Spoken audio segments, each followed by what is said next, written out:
नमस्कार, मैं हूं सुमी प्रकाश बवेटा और आज हमारे साथ है केमिस्ट्री की टीचर। काफ़ी अरसे से ये बच्चों को पढ़ा रही हैं और अच्छे रिजल्ट मिलते भी रहे हैं।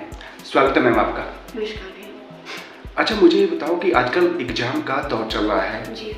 और केमिस्ट्री का एग्ज़ाम भी होने वाला है जी। तो केमिस्ट्री का एग्ज़ाम किस ढंग से अटैम्प्ट करें बच्चे ताकि अच्छे मार्क्स उनको मिल सकें? जी सर, मैं ये बोलना चाहूँगी कि एक तो केमिस्ट्री थोड़ा सा हार्ड सब्जेक्ट है। बच्चों के माइंड पे पहले ही प्रेशर होता है केमिस्ट्री का कि केमिस्ट्री एक मुश्किल सब्जेक्ट है तो हम उसको कैसे करेंगे। तो एक तो बच्चे क्रैम ना करें केमिस्ट्री, उसको अच्छे से पढ़ के समझ के, और दूसरा जब पेपर स्टूडेंट के हाथ में आता है तो अपनी पहले उसको आराम से कूल डाउन होकर उसको अच्छे से पढ़ ले, एक दो बार उसको अच्छे से देख ले, फिर आइडेंटिफाई करें कि कौन से क्वेश्चन हैं जिनके लिए वो श्योर है और पहले उनको अटेम्प्ट करें।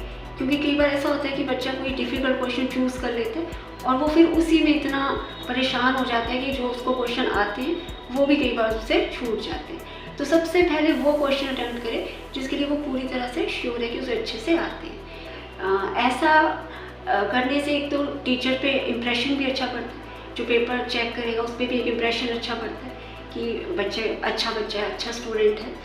और उसके बाद वो धीरे धीरे पेपर करते वक्त ये चीज़ का ध्यान रखे कि उसको टाइम भी मैनेज करना है, अकॉर्डिंग टू मार्क्स उसको पेपर को अटेम्प्ट करना है। मैक्सिमम बच्चे ये भी रहता है कि बहुत प्रेशर ले लेते हैं बच्चे जब एग्ज़ाम देने जाते हैं जी। और उनको जब पेपर देखते हैं एकदम तो उनको लगता है कि आता है, लेकिन जब लिखने लगते हैं भूल जाता है। इसका रीज़न ये है कि बच्चे क्रैम करते हैं, बच्चे अंडरस्टैंड नहीं करते। अब जैसे केमिस्ट्री में एक ऑर्गेनिक केमिस्ट्री होती है जो कि टफेस्ट ब्रांच बच्चों को लगती है केमिस्ट्री की, तो उसका यही है कि जैसे उसमें जो रीजनिंग क्वेश्चन है उनमें 2-4 रीज़न है वही लगने हैं, लेकिन किस जगह कौन सा रीज़न लगना है बच्चा उसके बारे में कॉन्फिडेंट होना चाहिए। तो ये तभी पॉसिबल है अगर बच्चे ने अंडरस्टैंड करके पढ़ा हो। अगर उसने क्रैक किया तो वो भूलेगा ही भूलेगा, क्योंकि बहुत वास्ट सब्जेक्ट है केमिस्ट्री। मेन है कि रट्टा अगर लगाया होगा तो है ना, तो वो भूलता ही रहेगा। जी। मतलब इसको समझ कर लिखने का एक अच्छा तरीका है और जो भी पढ़ते हैं उसको समझ के और उसको लिखेंगे तब वो माइंड में रहेगा, याद रहेगा। बिल्कुल। हाँ जी, मतलब आपको पूरा साल केमिस्ट्री पढ़नी पड़ेगी। आप बोले कि कोई शॉर्टकट है कि आप लास्ट के 15 डेज में आप करेंगे, ऐसा पॉसिबल नहीं। अच्छा, ये जो फंडामेंटल कॉन्सेप्ट्स होते हैं इस केमिस्ट्री के ना, तो उसको लेकर क्या ट्रिक रहता है ताकि वो कॉन्सेप्ट क्लियर भी हो जाए आसानी से? कोई तरीका रहता है, ट्रिक्स रहता है? सर ऐसे है कि फिजिकल केमिस्ट्री इसमें न्यूमेरिकल्स होते हैं, तो वो तो आपको जितना आप प्रैक्टिस करेंगे उसी से आएंगे। आपको पता है न्यूमेरिकल ऐसी चीज़ होती है कि आप देख के नहीं कर सकते। हाँ, देख लिया, आपने एक रीज़न दिया और आपको आ जाए, तो वो तो आपको जितनी आप प्रैक्टिस करेंगे वैसे ही चलेंगे। बाकी केमिस्ट्री में 12 मार्क्स के तो MCQs होते हैं, लेकिन इस साल पैटर्न थोड़ा चेंज हुआ है अकॉर्डिंग टू CBSE।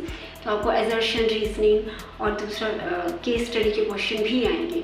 तो वो बच्चों के लिए फर्स्ट टाइम है और एक नई चीज़ है, लेकिन फिर भी मैं बच्चों को यही बोलना चाहूँगी कि अगर आपके कंसेप्ट क्लियर हैं तो वो क्वेश्चन भी उन्हीं में से आएंगे, तो आप बड़े आराम से उनको भी अटेम्प्ट कर सकते हैं। कोई ऐसा मुश्किल चीज़ नहीं है, लेकिन हाँ थोड़ा सा क्वेश्चन वो घुमा के दिया होगा। तो वो है कि अगर आपको अंडरस्टैंडिंग है तो आप हर टाइप से क्वेश्चन को अटेम्प्ट कर सकते हैं, लेकिन अगर आपने एक रट्टा लगाया तो फिर आपको वहाँ पे वो प्रॉब्लम आएगी। अच्छा, कॉन्सेप्ट को मतलब मैं सही तरीके से ये समझाने का प्रयास करूँ कि कॉन्सेप्ट केमिस्ट्री में और फार्मूला मैथ में, अगर कॉन्सेप्ट क्लियर है केमिस्ट्री में तो आप अच्छे ढंग से पेपर अटेम्प्ट कर सकते हैं, और जैसे मैथ में फार्मूलाज क्लियर है तो वैसे ही रहता है।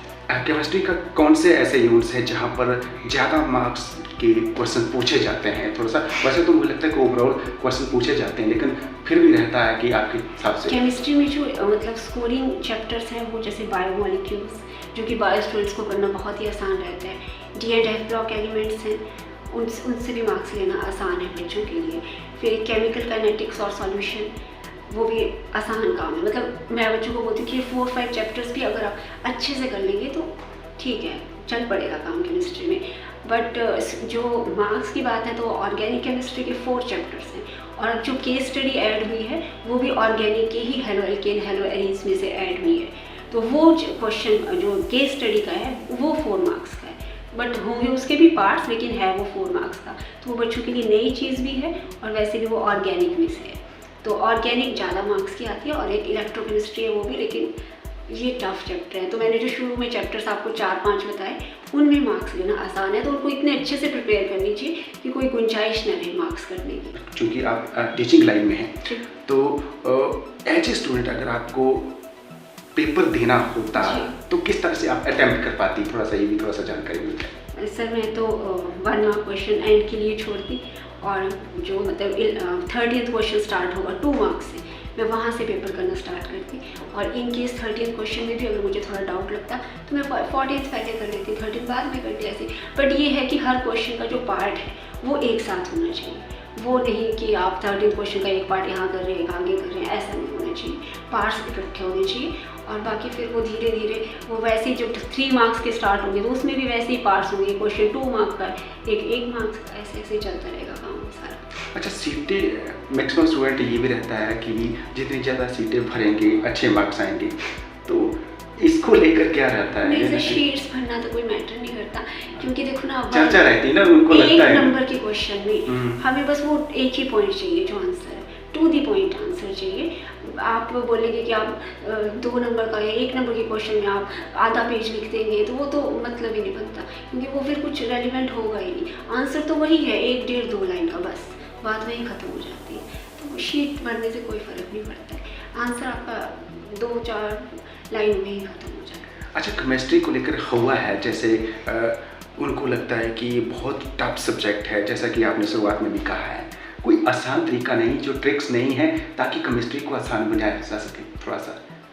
हाँ जी बिल्कुल, आप अपने अपने नोट्स जो हैं वो प्रिपेयर करें। एग्ज़ाम अब ऑब्वियस एग्ज़ाम डेज के दौरान आप उसी पे फोकस करें, आप ऑर्गेनिक के प्रॉपर नोट्स बनाएं। जो नेमिंग रिएक्शन आपको लगता है कि जैसे इनके रिएक्टेंट्स या इनके मान लो कुछ नेमिंग रिएक्शन है जिनके प्रोडक्ट सेम है, तो उनको आप इकट्ठे रखें कि हाँ हमें इनको सीक्वेंस में लर्न करने। इन सभी रिएक्शन में प्रोडक्ट जो था वो मान लो एल्डिहाइड बनता है या अल्कोहल बनता है, तो ऐसे ऐसे करके मतलब आप खुद से अपने दिमाग में उन चीज़ों को बिठा के रखें। अच्छा, कुछ स्टूडेंट ऐसे भी रहते हैं कि साल भर पढ़ाई नहीं करते हैं, आपके पास भी होते होंगे, ट्यूशन के लिए भी आते हैं, तो उनको कोई ऐसा फंडा बताएं ताकि उनका भी भला हो जाए। सर मैं वही बोलूँगी जो मैंने आपको 4-5 चैप्टर्स पहले बोले, biomolecules, D and F block elements, chemical kinetics, ये जो सॉल्यूशन, ये जो 4-5 चैप्टर इनको इतने अच्छे से कर लें कि आपका आराम से 20-25 मार्क्स जो वो हो जाएंगे। अच्छा, आजकल जो एग्ज़ाम की तैयारी के लिए सोर्स रहते हैं, बुक स्टोर में मिलते हैं, तो उससे भला हो जाता है कि आपके हिसाब से एज ए टीचर मुझे लगता है कि आप बेहतर बता पाएंगी ताकि स्टूडेंट्स को अच्छी जानकारी मिले और पेपर भी अच्छे ढंग से अटेम्प्ट कर सकें। सर बुक्स तो देखिए सभी ठीक है, कोई बुक गलत नहीं लिखती है, बट ऐसा नहीं है कि उनमें कोई शॉर्टकट है, वरना आपको उधर भी पूरा ही चैप्टर पढ़ेगा। अब आप अगर एक चैप्टर पकड़ के चल रहे हैं तो मैं ये बोलती हूँ कि उसको इतने अच्छे से कीजिए कि फिर आपके उसमें से मार्क्स कटने की कोई गुंजाइश ना रहे। ये नहीं कि आपने आधा चैप्टर किया, 4 क्वेश्चन छोड़ दिए, अब आपका अल्लाह का अच्छा नहीं है, वही 4 क्वेश्चन आगे, तो जो आपने पढ़ा वो भी सारा खत्म, 0 हो जाएगा। तो इसलिए जो चैप्टर पकड़ा है आपने उसको इतने अच्छे से कर लें कि फिर उसमें से मार्क्स कटने की गुंजाइश नहीं। राइटिंग मैटर करती है, बिल्कुल मैटर करती है। आपकी जो प्रेजेंटेशन है आंसर शीट की वो मैटर करती है। अब आपका पेपर बाहर जा रहा है, कोई आपको नहीं जानता ये किसका पेपर है, लेकिन आपने कितने अच्छे से उसको अटेम्प्ट किया है। आपकी शुरू की रिप्रेजेंटेशन, जो आपके स्टार्टिंग के क्वेश्चन है वो इतने अच्छे हों कि टीचर पे, जो भी आपका पेपर चेक कर रहा है टीचर, उस पर इम्प्रेशन ये पड़ जाता है कि बच्चे अच्छा बच्चा है जो भी है, तो वो तो मैटर करते हैं, 2, 5, 7 नंबर का मैटर करते हैं। और कुछ प्रेशर में भी रहते हैं कि पेरेंट्स भी प्रेशर डालते हैं कि बच्चे को पढ़ाई को लेकर, और उसकी वजह से बच्चे पर प्रेशर रहता है और एग्ज़ाम को वो सही ढंग से नहीं कर पाता है, वो प्रेशर में कैसे अच्छे ढंग से एग्ज़ाम दे पाए, तो ऐसे बच्चों को पेरेंट्स को कोई मैसेज? देखिए सर, एग्ज़ाम डेज पे तो बच्चे पे प्रेशर डालने का मतलब ही नहीं है, और एक जो ये मार्क्स को लेके दौड़ है कि इतने परसेंट, वो मुझे नहीं लगता कोई मैटर करता है। बच्चे की बेसिक नॉलेज होनी चाहिए। आगे जाके कॉम्पिटिटिव एग्ज़ाम में हर जगह कंपटीशन है, तो बच्चे की बेसिक नॉलेज ही मैटर करती है। उसके अगर उसने क्रैम करके 90% ले भी लिए तो वो आगे जाके किसी काम के नहीं। तो बच्चे को मार्क्स के लिए नहीं, मुझे लगता है पेरेंट्स को उसको कि भाई नहीं इतने मार्क्स आने चाहिए, तो वो जो प्रेशर होता है उसने जितना अच्छा करना होगा वो भी नहीं कर पाएगा। एग्ज़ाम डेज में तो बच्चे को हाँ पूरा साल जो है वो बच्चा थोड़ा थोड़ा पढ़ता रहे। मतलब साइंस स्टूडेंट को मुझे लगता है कि डेली अपने main subject chemistry, physics, bio, maths को डेली टाइम देना ही देना है। अच्छा, चूँकि हम जो इंटरव्यू कर रहे हैं, जो भी टीचर हमारे सामने आए हैं, जी। उनका एक अनुभव रहता है, तो उस अनुभव पर आप खरे उतरे हैं, तो मुझे लगता है कि आप खुद अपना परिचय दें कि कितने सालों से आप टीचिंग करवा रही हैं और क्या आपका अनुभव है। मुझे लगता है कि आप बेहतर बता सकती हैं। मेरा नाम रीमा नायर है और मैं लास्ट 18 ईयर से Saint Stephen senior secondary school से जुड़ी हुई हूँ। हालांकि आपने बहुत सी चीज़ें बता दी हैं, लेकिन एंड में जो दो रहता है कि आप ध्यान दें, और आपकी तरफ से आह्वान इसलिए किया जा रहा है क्योंकि आपको जो स्टूडेंट हैं वो समझेंगे भी और सुनेंगे भी। आपके एग्ज़ाम केमिस्ट्री का 24 को गया, तो आपको जो मैथ स्टूडेंट है उनको तो शायद काफ़ी छुट्टियाँ हैं, बायो में भी 3 छुट्टियाँ, लेकिन वही है कि ज़्यादा छुट्टियों में कई बार बच्चे ज़्यादा लीनियंट हो जाते हैं। तो अगर आपको ज़्यादा टाइम मिला है तो प्लीज़ उसको यूटिलाइज़ करें, अच्छे से प्रॉपरली पढ़ें, प्रैक्टिस करें, रिटर्न काम पे ध्यान दें। ये नहीं है कि बस देखा, स्पेशली न्यूमेरिकल्स पे काम करें। पेपर पैटर्न चेंज हो रहा है, ऑर्गेनिक के कंसेप्ट्स को अच्छे से पढ़ें, क्योंकि आपका केस स्टडी का क्वेश्चन वहीं से आएगा 4 मार्क्स का, तो उसमें ज़्यादा परेशान होने की बात नहीं है। अगर आपकी ऑर्गेनिक की बेसिक नॉलेज अच्छी है तो आप बड़े आराम से उसको अटेम्प्ट कर पाएंगे। लेकिन अब जो एग्ज़ाम के डेज़ हैं, जो 5 छुट्टियाँ हैं, चाहे जिनको बायो वालों को 3 छुट्टियाँ हैं, उसको प्रॉपर यूटिलाइज़ करें।